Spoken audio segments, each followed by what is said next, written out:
Então, até agora em nossas lições, você provavelmente percebeu que tem muitas palavras no inglês que terminam com "é", mas o "é" que está no final, a letra "e" que está no final, não é pronunciado. E por quê? Nesta lição, nós vamos olhar isso. Então, no inglês, isso é chamado de the silent E.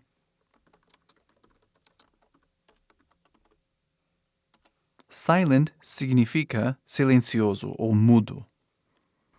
Então, vamos olhar algumas palavras de exemplo, né? Por exemplo, meu nome, Chase. Outro seria fence, que aprendemos agora há pouco. O outro seria side. E mais um seria make, que é fazer. Então, essas palavras têm uma coisa em comum. Todos têm esse "é" no final. E em todas essas palavras, esse "é" é mudo, ou seja, silent. They are silent E's. Então, a história, a explicação de por que isso leva em conta a história de séculos do inglês e blá, blá, blá. Mas, resumindo, antigamente era pronunciado. Mas, por causa de um monte de coisa política e invasões e guerras e blá, blá, esse "é" foi perdendo o seu som, mas não simplesmente perdendo, ele transferiu um pouco do seu som para outros vogais na mesma palavra. Por exemplo, 400 anos atrás, meu nome, Chase, provavelmente seria pronunciado Chase ou Chase, tipo Chase, assim, né, do português. Mas esse "é" perdeu seu som e deu para o "a". E aí vira, aqui no português, e aí virou Chase, de hoje em dia, né, como eu falo, e a pronúncia seria mais ou menos isso, né? Isso não é uma palavra no português, tá? Esquisito que só. Mas a pronúncia, né? Chase. É como você fala meu nome. Aí vamos olhar side, que tá aqui, né? Então, antigamente era sida. Tipo sida, assim, era a pronúncia. Mas, hoje em dia, falamos side, side, side. Né? E essa é a parte difícil do inglês para o português. Porque no português isso seria side. Mas no inglês, se você olhar essa palavra aqui e você falar side, ninguém vai entender side. Olha, perfeito, né? Para o português parece certinho, mas não é. No inglês, side não é palavra. Ninguém consegue entender, nem inglês, nem americano, nem australiano, ninguém consegue entender aquilo. Então, o que acontece quando esses sons estão mudando, né? O que acontece? Então, você tem um "é" que está no final. Então, no inglês, você já precisa pensar, tá mudo. O "é" não vai fazer som. Existem exceções, vamos falar sobre daqui a pouco, mas grande maioria do tempo, quando tem um "é" no final, é mudo, não vai fazer som. Você precisa escrever, mas você não fala. Então, o que acontece, esse "é" transfere um pouco do seu som, né, das suas propriedades como letra, se você quiser pensar assim, para o vogal anterior, que seria, neste caso, o I, a letra I, the letter I. Aí ele fala o seu nome. Essa maneira que explicamos. O "é" fica mudo e faz com que o vogal anterior fala seu nome. Eu vou até fazer um pouco maior aqui, ficar mais fácil de ver. Então, o "é" aqui, quando ele está no final, ele fica mudo e faz com que o vogal anterior, neste caso o I, fala o seu nome. Essa é a dica, essa é a regra, né, que seguimos.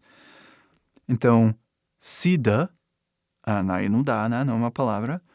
Sida, aí o I, que está no final, perde seu som, não faz som nenhum, aí fica sid, né, só aquilo.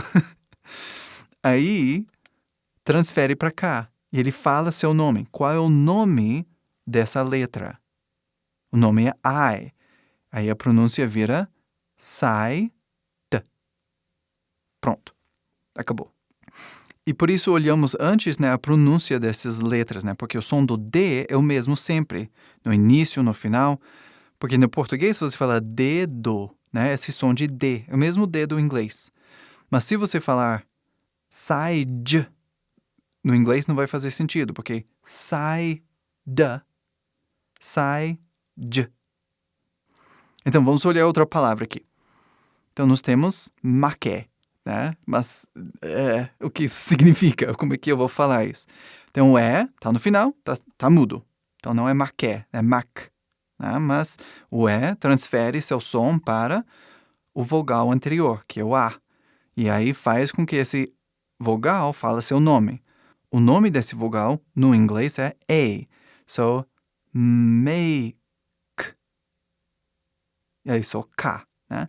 Make, que é a pronúncia certa. Make, que significa fazer. Entendeu como isso funciona? Isso continua para centenas de palavras no inglês. Outro, like.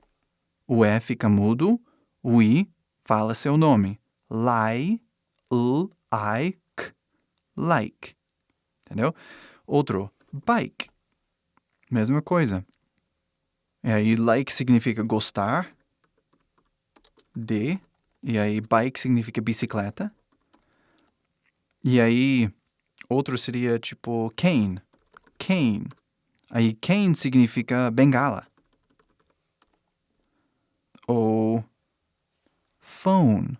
Ou, algo bastante desejado pelas pessoas, um iPhone.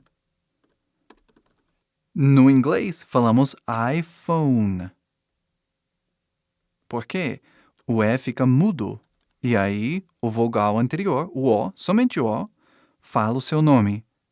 Aí a pronúncia vira I, porque a quis que seja I. PH faz F, som de F, né? Farmácia, esse tipo de F. O, N. iPhone. Aí você fecha pro N, acabou. Entendeu? E, igual eu falei, tem centenas de palavras que seguem esse padrão no inglês. Mas essa é a ideia. O E, no final da palavra, quase nunca, 95% do tempo, não vai fazer som. Acontece. E vamos olhar algumas exceções aqui. É quando as palavras são pequenas, palavras muito curtas, ou seja, palavras de uma sílaba só. Por exemplo, he, que significa ele. He, o I, né? A letra I, que está no final, realmente está no final, igual iPhone, mas não tem um vogal anterior para colocar, para falar, né? Não tem. Então, você não pode transferir o som para outro vogal, porque não tem outro vogal para transferir. E aí, aqui, nessa situação, você fala he. Aí você vai pronunciar o I, tranquilamente, né? E claro. Outro exemplo, she, ou we, ou outro seria knee, que significa joelho. Knee, right? Esses são os sons que tem. Knee e pronto. Porque não tem outro lugar onde transferir o som. Vamos até colocar aqui exceções. Exceções. Acho que se escreve assim. Entendeu? Exceções assim. Aí existe mais uma exceção, ou mais uma maneira de exceção. E um exemplo dessas exceções seriam essa palavra aqui, fence. Eu vou até colocar aqui para deixar bem claro. Fence, chegar mais perto. Fence tem um E no final, né? Ele não é pronunciado, então a pronúncia deveria ser fins, né? Porque o nome dessa vogal é I, então fins. Mas ninguém fala fins, falamos fence. E por quê? É porque aqui tem duas letras. Vê todos esses exemplos aqui antes, tem uma letra só. O E, uma letra e depois vogal. É, uma letra, vogal. É, uma letra, vogal. Entendeu? Esse padrão. Vogal, consoante, vogal. Vogal, consoante, vogal. Vogal, consoante, vogal, entendeu? Esse é um padrão que temos no inglês. Isso acontece muito no inglês. Mas de vez em quando não. E aqui é uma palavra onde não acontece. Então, o E ainda continua mudo, mas ele não transfere seu som. Então, esses são os tipos de exceções que tem para isso. 95% do tempo, esse é o padrão. É consoante vogal de algum tipo. Mas existem essas exceções também. Quando a palavra é muito curta ou quando a palavra tem 2 consoantes entre os vogais. Aí, tipicamente, essa regra não acontece.